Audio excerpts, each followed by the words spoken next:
안녕하세요, 여러분. 오늘도 여러분의 사연을 읽어드리는 시간이 찾아왔습니다. 오늘 들려드릴 이야기는 조금 특별한 신고 전화로 시작됩니다. 여보세요, 경찰서죠?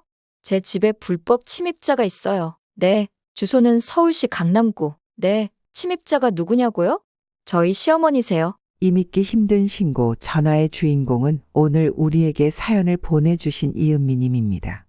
63세, 30년간 미용실을 운영하며 홀로 아들을 키워낸 자수성가한 여성이시죠. 이은미님은 자신이 왜 아들 내외에게 불법 침입자가 되어야 했는지 그 과정을 처음부터 차근차근 들려주시겠답니다. 안녕하세요. 이은미입니다. 제 이야기를 시작하기 전에 질문 하나 드려도 될까요? 여러분은 당신의 집이 감옥이 된다면 어떻게 하시겠습니까? 그것도 당신이 평생 모은 돈으로 지은 당신 명의의 집이. 그리고 그 감옥을 만든 건 다름 아닌 당신의 아들과 며느리라면요. 여보, 민호 학원비는 제가 알아서 할게요. 그날도 남편은 말없이 고개를 끄덕였어요. 중학교 교사였던 남편은 늘 미안해했죠. 아들 학원비도 제대로 못 대주는 게. 제가 미용학원 다녀볼까 해요. 퇴근하고 야간반에. 당신이 무슨? 요즘 미용실이 잘 된다더라고요. 제가 해볼게요. 그때는 몰랐어요. 그게 남편과의 마지막 대화가 될 줄은. 그날 밤 남편은 뇌출혈로 쓰러졌고 일주일을 버티지 못했어요. 중학교 2학년이었던 민호는 매일 울었어요. 엄마, 나 이제 학원 안 다닐게. 그 말을 듣는 순간 결심했어요. 죽어도 내 아들만큼은 남부럽지 않게 키워야겠다. 남편 장례를 치르고 바로 미용학원에 등록했어요. 낮에는 식당 일을, 밤에는 학원을 다녔죠. 이은미 씨, 이 나이에 기술 배우기가 쉽지 않을 텐데. 원장님이 걱정스레 말씀하셨어요. 하지만 전 더 열심히 했어요. 밤 12시가 넘어서까지 마네킹으로 연습하고 주말엔 아는 분들 머리를 공짜로 해드리면서 실력을 쌓았죠. 1년 후 작은 미용실을 열었어요. 보증금 500만 원에 월세 30만 원. 친정어머니가 모아두셨던 돈을 빌렸죠. 처음엔 정말 힘들었어요. 하루 손님이 2분이면 다행이었죠.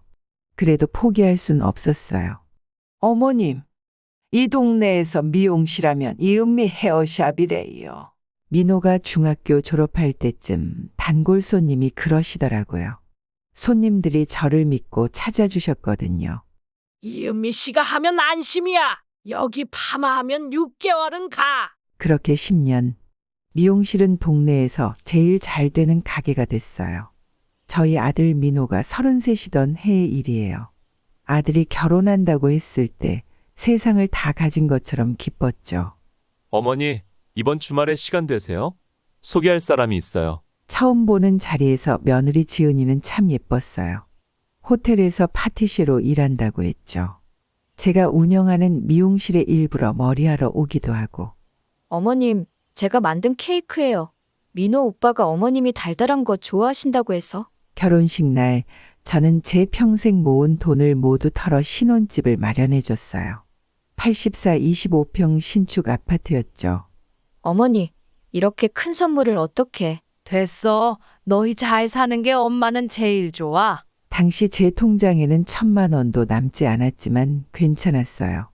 미용실이 잘 되니까 다시 모으면 되겠지 생각했죠. 처음 1년은 정말 꿈만 같았어요. 지은이는 매주 저를 찾아왔고 손수 음식을 해주곤 했죠. 어머님, 이번엔 제가 새로 개발한 레시피예요. 첫 시식자가 되어주세요. 하지만 세상에 영원한 봄은 없나 봅니다. 변화는 지은이가 임신했다는 소식과 함께 시작됐어요. 어머님, 제가 입덧이 너무 심해서 청소 좀 도와주실 수 있으세요? 어머님, 오늘은 병원 검진이 있어서 저녁 준비 좀 부탁드려요. 처음에는 당연히 도와줘야 한다고 생각했어요. 첫 아이 임신이라 힘들 테니까. 게다가 제 집이니까 도와주는 게 당연하다고 생각했죠. 임신 중에는 그래도 이해가 됐어요. 하지만 아이를 낳고 난 뒤에도 상황은 나아지지 않았죠. 오히려 더 심해졌어요. 어머님, 오늘 새벽부터 와주실 수 있죠? 제가 아침 일찍 미용실 예약이 있어서. 어머님, 청소는 구석구석 하셔야죠. 아기가 먼지 알레르기가 있잖아요. 어머님, 이러실 거면 왜 집을 주신 거예요? 네, 그 말이었어요. 왜 집을 주셨냐는 말. 그때부터 제 집이 저를 올가매는 족쇄가 되기 시작했습니다. 매일 아침 7시에 출근하듯 와서 밤 10시가 넘어서야 돌아갈 수 있었어요. 손주를 돌보고 집안일을 하고 식사 준비를 하고 미용실은 어떻게 하냐고요. 제 일을 반으로 줄여야 했어요. 매출도 반토막이 났죠. 어머님, 미용실은 이제 그만하시죠. 여기 도와주시는 것만 해도 충분히 바쁘시잖아요. 작년 겨울 제가 폐렴으로 쓰러졌어요. 39도가 넘는 고열에 숨쉬기도 힘들었죠. 어머님, 오늘은 누가 민재 봐줘요? 제가 중요한 미팅이 있어서 취소할 수가 없어요. 병원에 누워 있는데 받은 전화였어요. 며느리는 제가 아프다는 걸 알면서도 날카롭게 쏘아댔어요. 지은아, 나 오늘은 정말. 어머님도 참, 이런 날 아프시면 어떡해요. 제가 얼마나 중요한 날인데. 그날 저는 혼자 택시를 타고 병원을 나왔습니다. 40도 가까운 열이 나는 몸으로 손주를 돌보기 위해서요. 더 충격적인 일은 그 다음이었어요. 제가 쓰러진 다음 날 어머니, 어제 애가 많이 불안해했어요. 아프시다고 일찍 가버리시고. 지은아, 나 정말 많이 아팠어. 그래도 어머님, 애 정서가 중요하잖아요. 갑자기 가버리시면 안 돼요. 그때 옆에서 듣고 있던 제 아들이 한 말이 엄마, 민지한테 트라우마 줄 수 있으니까 앞으로는 좀 신중하게 행동하세요. 순간 제 머릿속에서 무언가가 탁 하고 끊어지는 소리가 들리더라고요. 그래, 알았어. 그날 저녁 처음으로 변호사를 찾아갔습니다. 제 명의로 된 집. 이 집이 제 발목을 잡고 있다는 걸 깨달았거든요. 한 달 뒤 평소처럼 아침 일찍 도착했어요. 하지만 이날만큼은 달랐죠. 어머님, 오늘도 늦으셨네요. 7시까지라고 했잖아요. 시계를 보니 7시 1분이었어요. 지은아, 네? 이제 그만하려고. 네? 무슨 말씀이신지. 이 집 비워줘. 며느리의 얼굴이 순식간에 하얗게 변했어요. 어머님, 갑자기 무슨 말씀을 하시는 거예요? 내 집이니까 내가 살게. 어머님, 이러시면 안 돼요. 저희한테 주신 거잖아요. 준 적 없어. 살게 해준 거지. 그때 며느리가 휴대폰을 꺼내더니 더 이상 말씀하지 마세요. 경찰에 신고할 거예요. 정말 신고를 했더군요. 저를 불법 침입자로요. 제 명의의 집에서 제가 불법 침입자가 된 거죠. 15분 뒤 경찰이 도착했어요. 젊은 경찰 2명이었죠. 신고하신 분이 누구시죠? 제가 했어요. 시어머님이 갑자기 집이 자기 거라면서. 등기부등본 한번 확인해 보겠습니다. TV 아래 서랍에서 등기부등본을 꺼내던 순간 며느리의 얼굴이 창백해졌어요. 제 이름이 적혀 있는 걸 이제야 실감한 걸까요? 그때 아들이 헐레벌떡 뛰어왔어요. 여보, 무슨 일이에요? 오빠, 어머님이. 어머니, 이게 무슨 짓이에요? 웃겨요, 그죠? 내 집을 지키려는 게 짓이 되어버렸네요. 엄마, 우리 보고 나가라고요? 이게 말이 돼요? 말이 된다고 생각했니?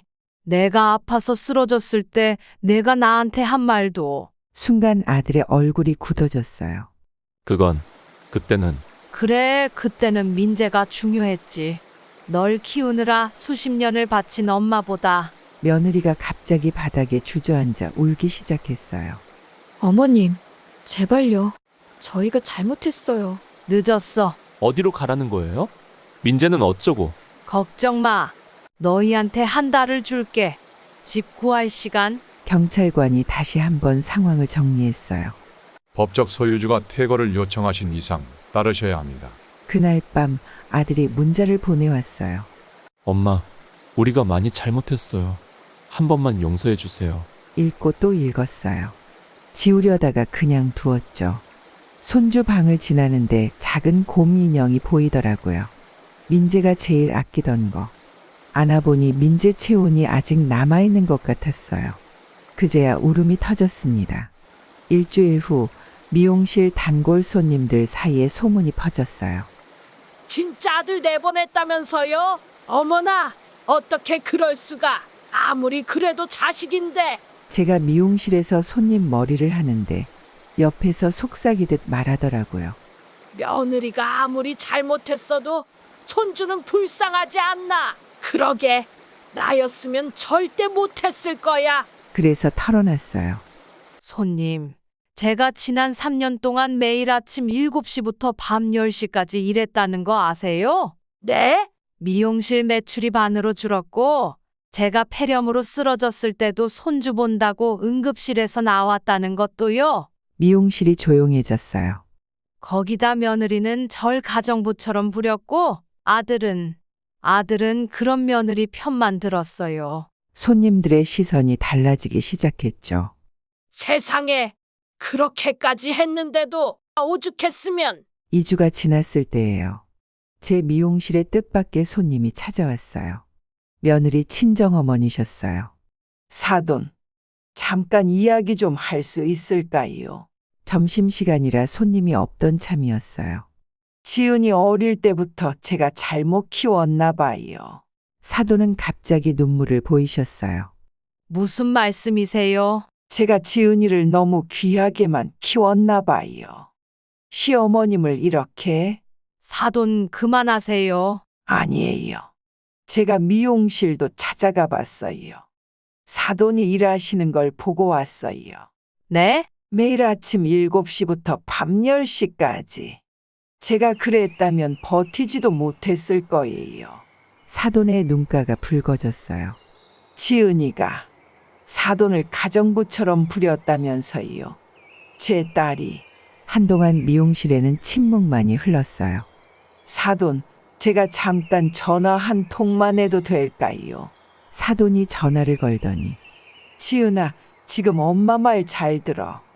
너 오늘부터 우리 집으로 와. 이사 준비하게. 시어머님한테 다시 그러면 너는 이제 내 딸이 아니야. 그날 저녁 아들이 찾아왔어요. 처음으로 혼자서요. 엄마, 왜 왔어? 지은이 친정으로 갔어요. 장모님이 지은이 보고 자기 딸 자격이 없다고 하셨대요. 아들의 눈가가 붉어져 있었어요. 마치 어렸을 때의 잘못하고 우는 모습 그대로. 엄마, 제가 정말 큰 잘못을 했죠? 엄마가 아프다고 했을 때 그때 병원에 모시고 갔어야 했는데. 민호야, 네, 너 기억나니? 내가 5살 때 내가 심한 감기에 걸렸던 적이 있었지. 네. 그때 너가 그러더라. 엄마, 내가 약 사올게 하면서 동네 약국에 가겠다고. 아들의 눈에서 눈물이 흘렀어요. 5살짜리가 무슨 약을 사온다고. 그래도 그때 내 마음이 얼마나 예쁘던지. 엄마, 근데 이제는 엄마가 폐렴으로 쓰러져도 민재 트라우마 운운하는 아들이 됐네. 내가 왜 그 비싼 집을 너희 신혼집으로 줬는지 알아? 아들이 고개를 들었어요. 내 아버지가 돌아가시고 내가 널 키우면서 가장 많이 한 생각이 뭔지 알아? 우리 민호는 절대 흔들리지 않는 집이 있어야 해. 이거였어. 엄마, 그래서 미용실 하면서 번 돈 1푼 2푼 모아서 너한테 최고로 좋은 집을 사줬어. 근데 그 집이 오히려 엄마를 옥죄는 도구가 됐네요. 아들이 흐느끼기 시작했어요. 민호야, 네, 이제 어떻게 할 거니? 지은이랑 헤어지려고요. 뭐라고? 엄마 말이 맞아요. 지은이는 이제 돌이킬 수 없을 것 같아요. 바보야. 누가 그러래. 네, 내 각자 집 구해서 살아. 그리고 지은이한테 가서 데리고 와. 이제 저는 제 집에서 혼자 삽니다. 미용실도 다시 예전처럼 활기를 찾았고요. 아들 내외는 주말마다 손주를 데리고 와요. 이제는 제가 진정한 할머니로 대접받는 것 같아요. 더 이상 무급 가정부가 아닌 며느리도 많이 달라졌어요. 얼마 전에는 제 생일이라고 직접 만든 케이크를 가져왔더라고요. 결혼 초처럼. 이은미님의 선택 어떠셨나요?